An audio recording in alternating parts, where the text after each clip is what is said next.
Дүниежүзі география таңдағандар назарына бұл видео сіздерге арналған. Осы жылы негізгі лотада дүниежүзі география таңдағандар саны 5832 болды. Ал өткен жылы 5394 болған. Яғни өткен жылмен салыстырғанда онша көп емес. Осы бейіндік пәнде барлығы болып 6 мамандық бар. Сол мамандықтардың ішінде ең көп таңдалатыны педагогика бағытындағы мамандықтар. Олар құқық және экономика негіздері мұғалімдерін даярлау, география мұғалімдерін даярлау, гуманитарлық пәндер мұғалімдерін даярлау. Өткен жылы құқық және экономика негіздері мұғалімдерін даярлауға жалпы конкурсқа 70 грант бөлінген. Ал грантқа түсу балы жалпы конкурста 82 балмен, ауылдық квотада 75 балмен тоқтаған.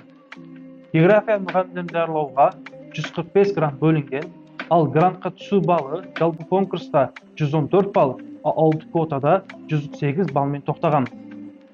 Және соңғысы гуманитарлық пәндер мұғалімдерін даярлауға да 145 грант бөлінген, ал грантқа түсу балы жалпы конкурста 105 бал, ал ауылдық квотамен 100 балмен тоқтаған.